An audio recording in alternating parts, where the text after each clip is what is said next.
Hello, welcome to this video.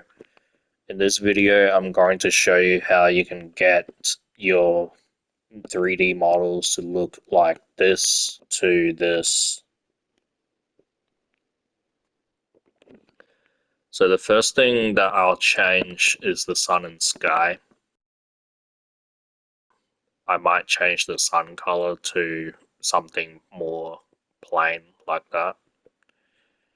And then for the sky, I set the sky tint intensity all the way up, horizon definition all the way down, flex shade randomness all the way down.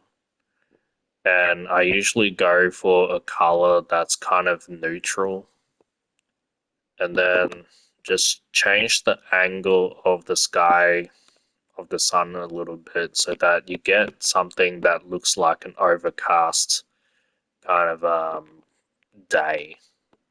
And I usually do it so that the shadow is kind of less visible. And then what you want to do is start with a 3-point lighting system.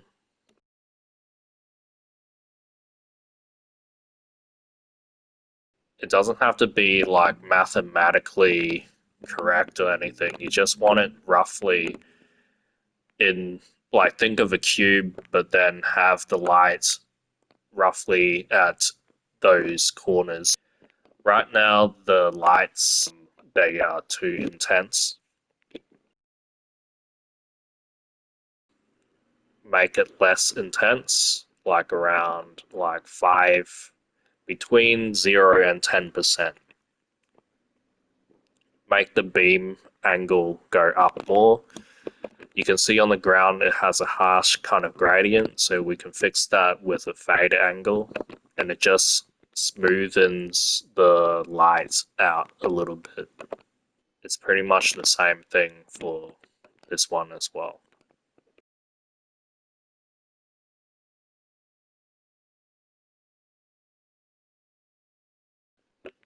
And for the backlight, I kind of make that a little bit more intense than the main ones. And here I think the sky is a bit too bright. So we can change that so that it's more kind of dark. And then with the light, kind of bring it to the side a little bit more.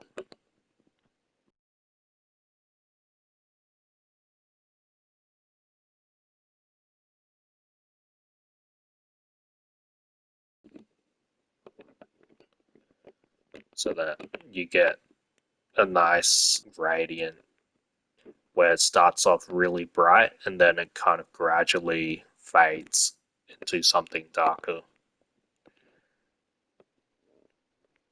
And the kind of backlight is just here to highlight the edges, so you get that nice kind of edge lighting to it. And trying to get some on the legs, some on the side of the head here, and maybe some on the arms.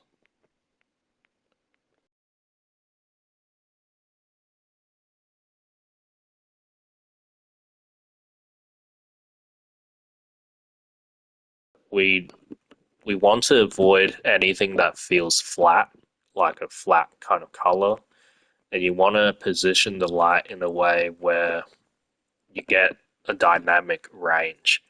So it starts from bright and then gradually goes to dark. It's just more interesting to look at, in my opinion. You know, that's the 3-point lighting system.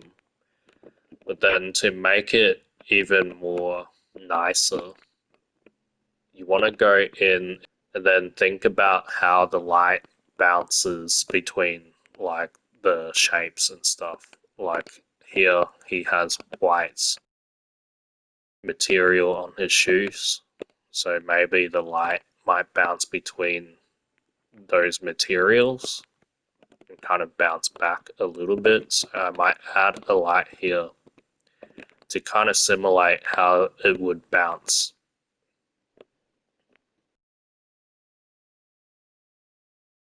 And he's blue, so maybe some of the light will bounce off of the blue material, so I might select a blue color.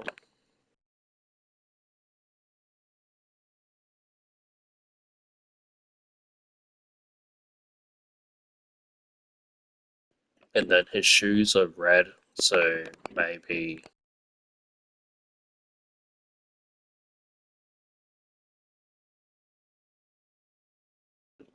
like you want to kind of change the angle a little bit so you get that gradient, and you can also duplicate some of the backlight, add more backlighting if you want to kind of bring the edges out a bit more.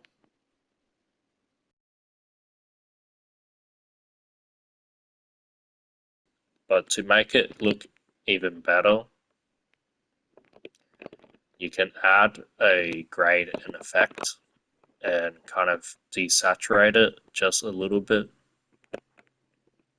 make it more sharp, make it way more sharp, and then make the border a bit more intense, change the contrast and brightness just a little bit, and here make the shadow more dark, the midtones maybe a little bit more bright, and the highlights all the way up.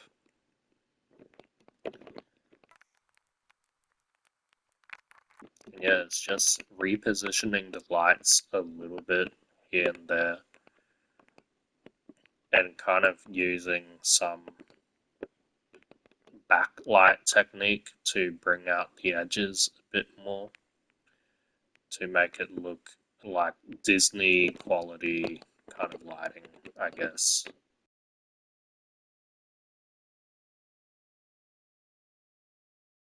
The last thing I do is add a camera, scope into it, kind of pull back the camera a little bit from a distance, and then kind of zoom in.